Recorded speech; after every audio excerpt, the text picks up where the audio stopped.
Pada malam Rasulullah SAW diisrakan. Beliau masuk ke dalam surga. Lalu di salah satu sudutnya beliau mendengar suara lirih. Lantas beliau bertanya, "Wahai Jibril, suara apakah itu?" Jibril menjawab, "Itu adalah suara langkah kaki Bilal al-Muazzin yang mengumandangkan azan." Maka Nabi SAW bersabda ketika Bilal datang di hadapan manusia, "Sungguh Bilal ini adalah orang yang beruntung. Aku telah melihat bahwa baginya ini dan itu." Ibnu Abbas berkata, lalu beliau bertemu dengan Nabi Musa alaihi salam. Setelah menyambut kedatangannya, Nabi Musa alaihi salam berkata, "Selamat datang wahai Nabi yang ummi, buta huruf." Rasulullah mengatakan bahwa Nabi Musa berkulit sawo matang dan tinggi. Rambutnya lurus terhurai sebatas telinga. "Siapakah orang ini wahai Jibril?" Rasulullah bertanya. Jibril menjawab, "Dia adalah Musa." Setelah berlalu, Rasulullah SAW bertemu laki-laki tua yang mulia berwibawa. Ia menyambut kedatangannya sembari memberi salam, dan semuanya mengucapkan salam kepada beliau. "Siapakah orang ini wahai Jibril?" Rasulullah bertanya. Jibril menjawab, "Dia adalah ayahmu Ibrahim."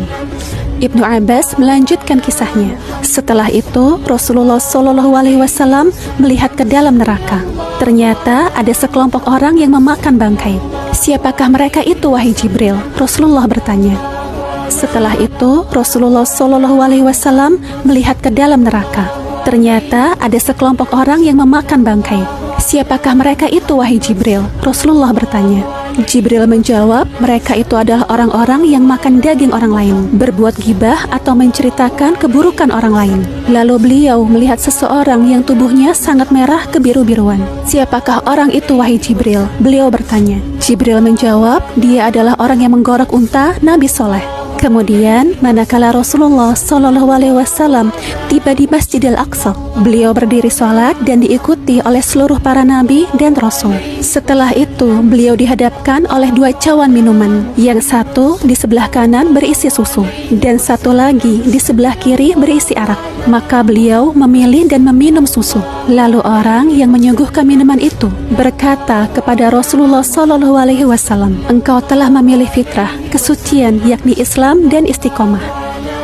Imam Ahmad meriwayatkan dari Ibnu Abbas radhiyallahu anhu, ia berkata, See you in the next. pada peristiwa Isra Mi'raj, Rasulullah SAW pun melihat Dajjal dalam wujud aslinya, juga Isa, Musa, dan Ibrahim.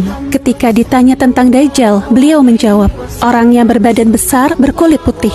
Salah satu matanya tetap ada di tempatnya, tetapi tidak berfungsi, bagaikan bintang bercahaya, dan rambutnya seperti dahan-dahan pohon."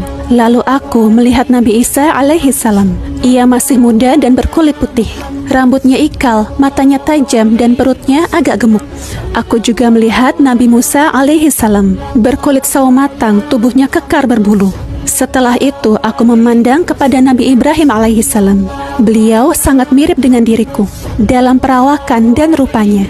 Jibril berkata, "Ucapkan salam kepada ayahmu." Maka aku pun mengucapkannya. Dari Abdullah bin Mas'ud radhiyallahu anhu, ia berkata, manakala Rasulullah SAW diisrakan. See you in the Dari next. Abdullah bin Mas'ud radhiyallahu anhu, ia berkata, manakala Rasulullah SAW diisrakan, beliau tiba di Sidratul Muntaha yang berada di langit ke-6. Di sanalah berakhir semua yang diangkat ke atas, dan di sana pula berakhirnya semua yang diturunkan dari atas. Kemudian barulah apa yang naik dan apa yang turun itu dijemput darinya. Penjelasan tentang hadis ini adalah, umumnya riwayat-riwayat menyatakan bahwa Sidratul Muntaha itu berada di langit ke-7. Keberadaan Sidratul Muntaha di langit ke-7 adalah lebih tepat, karena sesuai dengan makna sifatnya, yaitu muntaha, yang berarti paling ujung. Sebagian ulama ada yang menggabungkan makna dari keseluruhan riwayat-riwayat tersebut. Mereka mengatakan bahwa pangkalnya ada di langit ke-6, sedangkan cabang-cabangnya berada di atas langit ke-7. Wallahu a'lam. Kelanjutan dari hadis ini adalah Allah SWT berfirman dalam surat An-Najm ayat 16, Muhammad melihat Jibril ketika Sidratul Muntaha diliputi oleh sesuatu yang meliputinya. Tentang ayat tersebut, Abdullah bin Mas'ud berkata, Sidratul Muntaha itu diliputi oleh hamparan dari emas dan disampaikan kepada Rasulullah SAW kewajiban sholat 5 waktu. Ayat-ayat di akhir surat Al-Baqarah serta diampuninya orang-orang yang memiliki dosa-dosa besar namun tidak menyekutukan Allah dengan sesuatu apapun. Imam Ahmad meriwayatkan bahwa Umar bin Khattab radhiyallahu anhu sedang berada di Al-Jabiyah, salah satu kota di Syam. Lalu ia menyebutkan tentang penaklukan Baitul Maqdis. Dari Ubaid bin Adam ia berkata, aku pernah mendengar Umar bin Khattab berkata kepada Ka'ab al-Ahbar, di manakah kira-kira menurutmu aku akan sholat? Ka'ab menjawab, jika kamu mengambil saran dariku, sebaiknya kamu sholat di belakang sakhrah, batu besar, karena sesungguhnya semua wilayah Quds ada di hadapanmu. Umar berkata, jika begitu berarti aku meniru orang-orang Yahudi. Akan tetapi aku akan sholat di mana Rasulullah SAW pernah sholat. Kemudian Umar melangkah menuju kiblat dan kemudian ia pun sholat. Setelah itu Umar datang ke sakhrah dan langsung membentangkan selendangnya sambil membersihkan sampah dengan selendangnya. Lalu perbuatannya diikuti oleh orang lain. Umar tidak mengagungkan sakhrah sehingga ia harus sholat di belakang dan menghadap kepadanya seperti yang disarankan oleh Ka'ab al-Ahbar, seorang muslim yang berasal dari suatu kaum yang sangat mengagungkan sakhrah, yakni orang-orang Yahudi, sehingga mereka menjadikannya sebagai kiblat.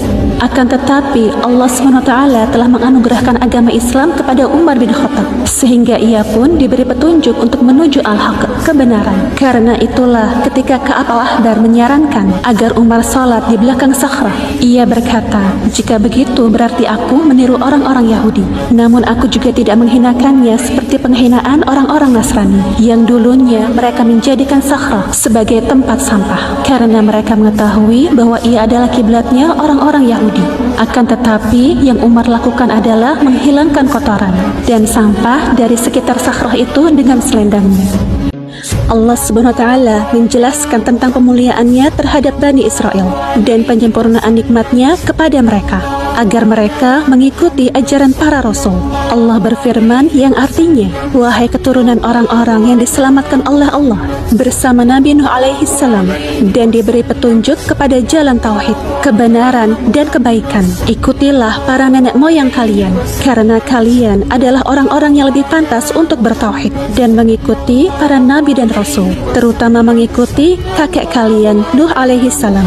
Ia adalah seorang hamba yang benar-benar bersyukur kepada nikmat Allah dan mengakui kekuasaan dan keagungan Allah. Seseorang menjadi benar-benar bersyukur jika dia benar-benar mengesahkan Allah dan tidak melihat anugerah yang dia dapatkan, melainkan karena kemurahan Allah. Teladanilah Nuh alaihi salam, ikutilah jalan dan sunnahnya sebagaimana para nenek moyang kalian mengikuti dan meneladaninya. Penyebutan Nabi Nuh alaihi salam sebagai abd, hamba, dan penyebutan Nabi kita Muhammad sallallahu alaihi wasallam sebagai abd, hamba merupakan dalil jelas tentang kedudukan para nabi, yaitu kedudukan penghambaan yang murni kepada Allah. Karena peristiwa Isra Mi'raj tidak boleh dipaparkan dengan selain hakikatnya, juga tidak boleh menempatkan Nabi Muhammad sallallahu alaihi wasallam pada kedudukan yang melebihi kedudukan beliau yang sebenarnya, yaitu hamba Allah.